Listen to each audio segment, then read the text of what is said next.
Spekulasi drama antara Iran dan Israel muncul sejak Hamas menyerang Israel pada 2023. Perdana Menteri Benjamin Netanyahu menganggap Iran berada di baliknya.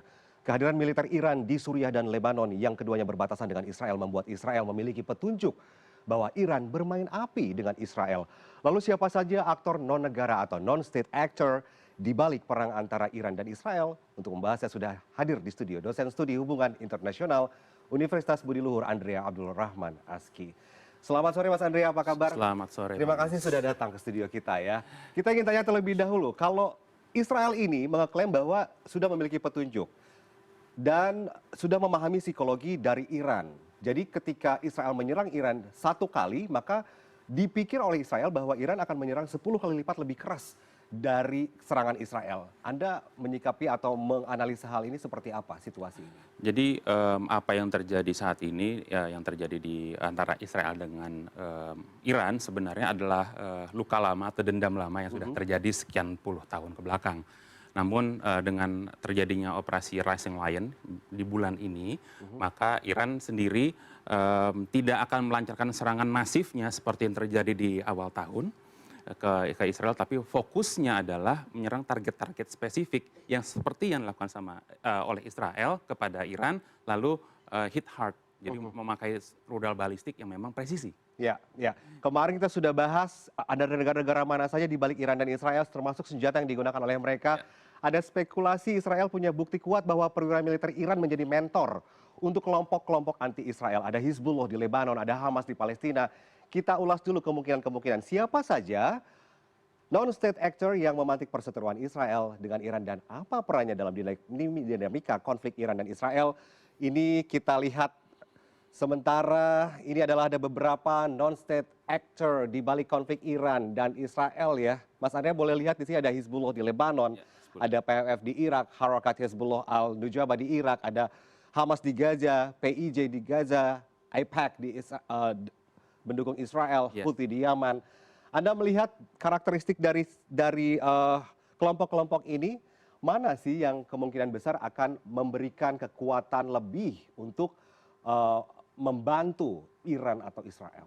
Jadi kalau kita lihat persebarannya, memang kalau secara historical, Houthi dan Hamas dan PIJ adalah didukung, Hizbullah terutama ya, didukung oleh Iran. Didukung oleh Iran. Sedangkan PMF dan Harakat Hezbollah al-Nujaba, memang Iran mendukung mereka ketika lagi konflik, terutama di Irak, di Syria gitu kan. Tapi kalau Hizbullah, Hamas, Houthi memang allies-nya. Walaupun Hamas sendiri sedang melemah karena serangan masif Israel di wilayah Gaza terutama. Ya. Tiga kelompok ini cukup menguatkan Iran ya, begitu ya. Ini sangat bersaudara dekat sepertinya ya. Tapi Israel ini, kita himpun data ini dari berbagai sumber ya, dan kita meriset AIPAC ini dampaknya, dukungannya untuk Israel ini sangat kuat ini, karena memang ini merupakan mereka adalah lobbynya Israel di Amerika Serikat. Yang ini main fisik, yang ini mainnya elegan begitu ya. Kita akan lihat yang pertama adalah aktor non-negara atau non-state actor kelompok pendukung Iran. Kita lihat di sini ada Hizbullah yang pertama ya, ada Hizbullah. Kita tahu tadi juga kedekatannya dengan Iran juga cukup dekat. Kemudian juga ada Hamas. Ini Hamas di Gaza. Kelompok ini kerap membuat Israel kewalahan terhadap berbagai serangan. Memang Hamas sekuat itu dalam konflik ini? Sebenarnya yang jadi keutamaan dari Hamas adalah mereka yang tahu posisi tempat di mana bunker Israel atau pergerakan tentara Israel yang masuk ke area Gaza, area kantong-kantong pertahanannya Israel, sehingga ketika mereka menyerang, mau APC ya, Armored Personnel Carrier, mau artillery, tentara-tentara yang menyisir daerah-daerah yang mereka, Hamas terutama dan Gaza, mereka dengan tepat akan menargetkan dan hit hard ya, intinya benar-benar mematikan. Itu yang ditakutkan oleh Israel karena mereka sudah menghujani bom, menembaki dan lain sebagainya, tapi mereka tetap eksis. Hamas. Ya. Hizbullah dan Hamas ini adalah dua kelompok non-state actor di balik Iran yang sudah populer ya, banyak disebut juga. Tapi mungkin ini ada beberapa banyak banget masyarakat yang mungkin belum paham. Ada non-state actor di balik Iran, ada PIJ, Palestinian Islamic Jihad atau Jihad Islam Palestina. Saya sempat meriset ini didirikan tahun 81 oleh Fathi Al-Aziz Al-Shikaki, seorang dokter dari Rafah di jalur Gaza. Kelompok Islam ini, PIJ ini, kita baca PIJ atau PIJ? PIJ aja. PIJ, baik. PIJ ini terbilang vokal melakukan perlawanan terhadap agresi Zionis. Benarkah demikian menurut yang Anda PIJ mungkin tidak sepopuler Hamas di Gaza maupun di daerah-daerah lain di Palestina, wilayah Palestina. Namun trainer mereka memang dari Royal Guard, Garda Revolusinya Iran. Trainer mereka dalam militer dan aksi-aksi taktis dan lain sebagainya. Namun yang memang berperan penting karena kalau di Palestina kan jelas kelihatan sekali faksinya kalau tidak Fatah, Hamas. Nah, PIJ ini lebih memang spesifik sebagai kelompok yang satu aliran dengan Hamas, namun memang target mereka sama-sama tentara IDF, Israel Defense Force. Israel. Oke, kita melihat Hamas dan PIJ ini kan di Gaza begitu ya, Betul. base-nya begitu. Kita ingin ulas saja, di Gaza ini ada dua kelompok non-state actor yang mendukung Iran, sama-sama di Gaza. Satu namanya Hamas, satu PIJ. Sebenarnya mereka ini ada perbedaan, tadi kan tujuannya tetap sama ya. Sama. Namun dari sisi kekuatan dan jumlah atau faktor lainnya, Anda melihat ada perbedaan yang signifikan tidak antara PIJ dengan Hamas? PIJ lebih kecil memang. PIJ memang jauh lebih kecil, namun mereka karena begini ya, tujuannya sama, jadi masing-masing milisi ini memang tidak saling membedakan karakter ataupun cara berperang mereka atau cara bertempur mereka. Tapi untuk istilahnya kalau saya bilang pembawaan politik mereka memang jauh ada perbedaan memang. Ada perbedaan. Tergantung ini pemimpinnya siapa, ini pemimpinnya siapa. Betul. Sudah jelas berbeda begitu ya. Oke, kemudian Houthi kita bahas lagi. Seberapa besar impact yang diberikan oleh kelompok Houthi ini? Saya berani bilang kalau Houthi memang salah satu kelompok Syiah ya, organisasi Syiah, kalau saya bilang salah satu non-state actor di Yaman yang memang didukung secara penuh dengan Iran. Pertama ketika konflik antar perang saudara di Yaman. Yang kedua, mereka lah yang meluncurkan drone bersenjata dan drone mematikan, drone kamikaze sebutannya ke beberapa area. Di beberapa area. Area di Israel. Jadi mereka yang benar-benar menggunakan serangan ya sporadis memang ke Israel. Jadi memang kalau saya bilang aktor yang benar-benar mempunyai senjata mematikan dan tidak hanya milisi bersenjata tapi bentuknya sudah lebih kayak tentara aktif ya. Kalau kami sebutannya belligerent. Sudah ada pangkatnya, sudah ada hierarkinya segala macam. Sudah ada struktur. Itu seperti Hizbullah dan Houthi. Dan Houthi termasuk supporter paling kerasnya Iran. Oke, ini strukturnya lebih spesifik, lebih komplit di bagian PIJ ya. PIJ kan memang ini untuk jihad begitu ya.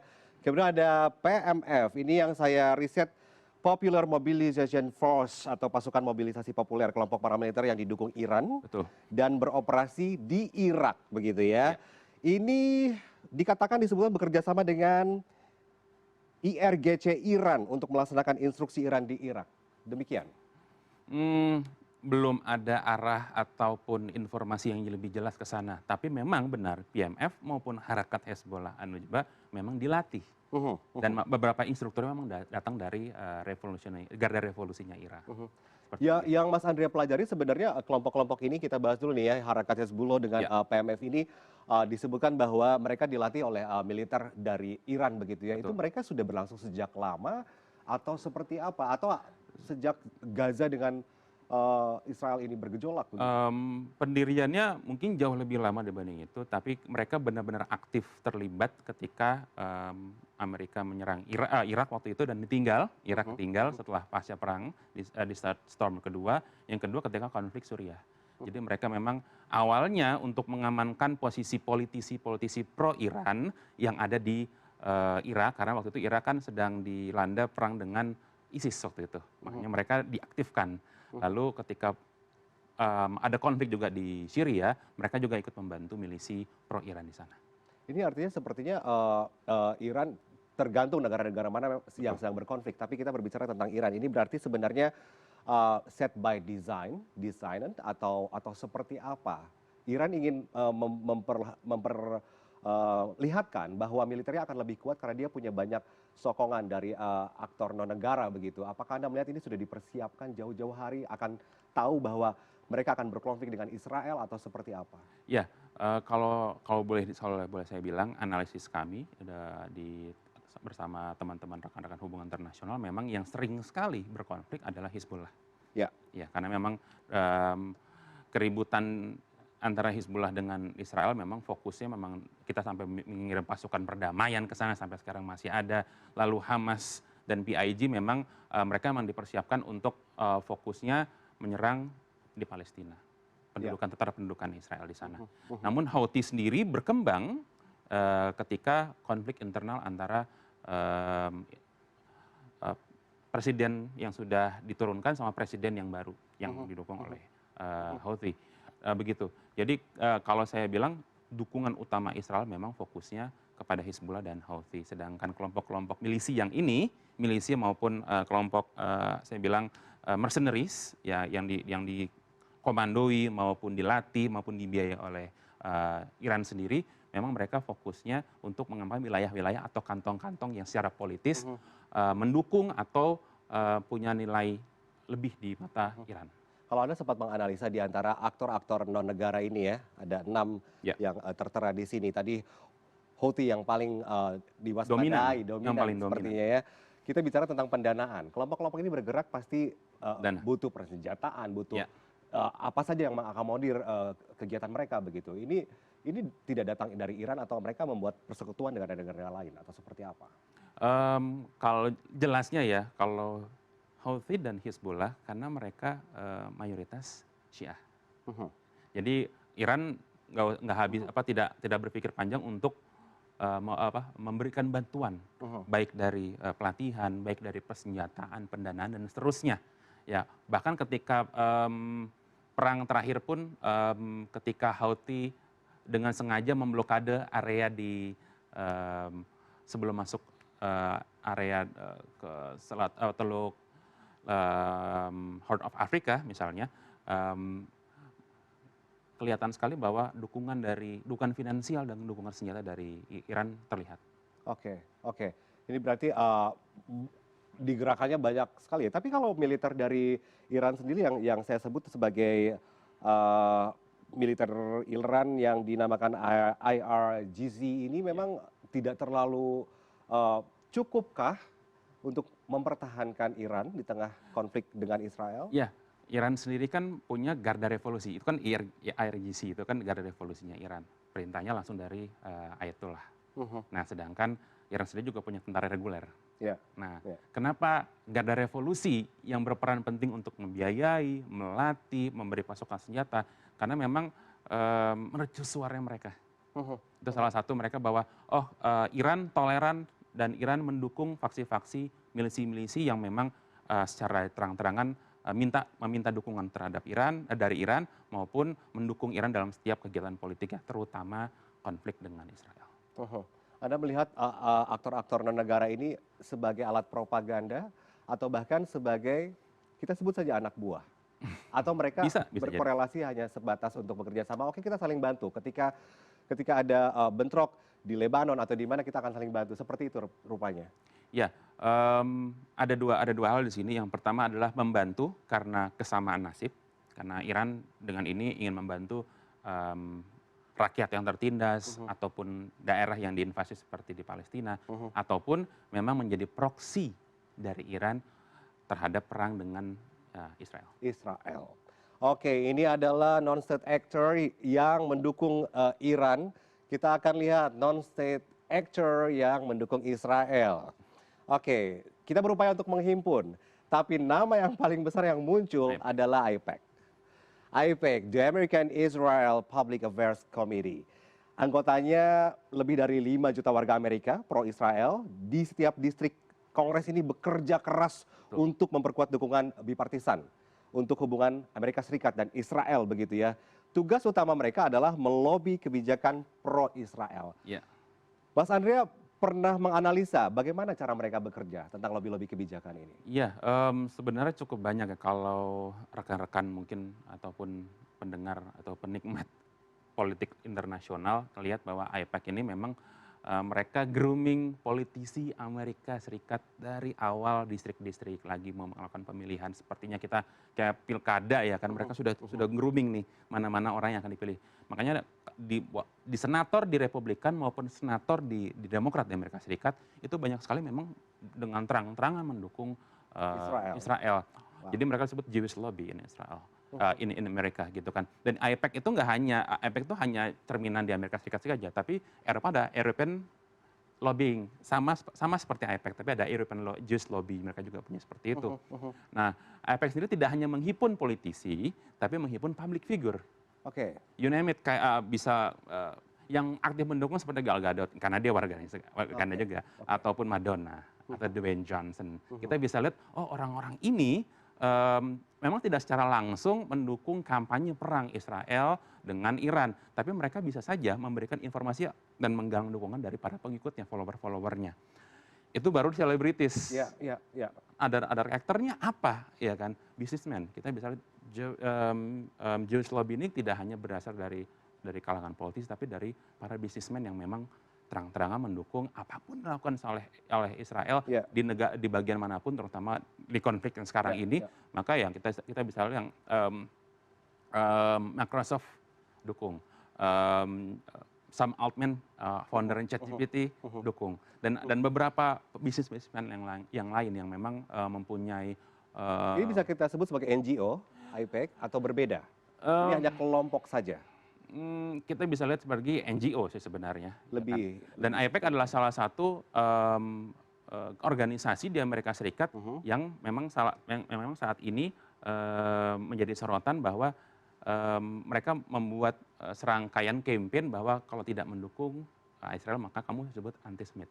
Oke.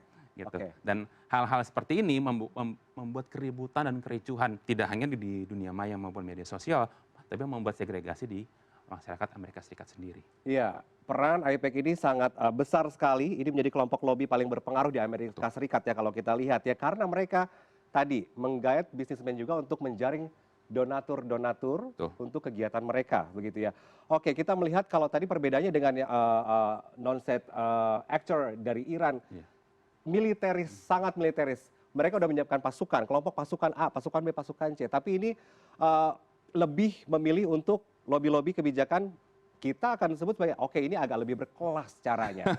Tetapi bagaimana caranya AIPAC ini, non-state actor ini akan secara langsung berimpact pada Israel? Apakah tentang pendanaan, tentang power yang diberikan langsung dari Amerika Serikat atau seperti apa Mas Andrea melihatnya? Sebagai contoh begini, Israel membutuhkan kurang lebih 11 sampai 15 triliun setiap harinya dalam kampanye perang ini. Contohnya seperti itu. Rudal, bahan bakar kendaraan perang mereka, mau pesawat tempur, mau tank dan lain sebagainya, amunisi, terus logistik dan lain sebagainya.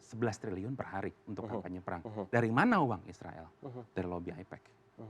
Amerika dengan senang hati memberikan bantuan. Tapi lobby ini tidak hanya untuk masalah ekonomi.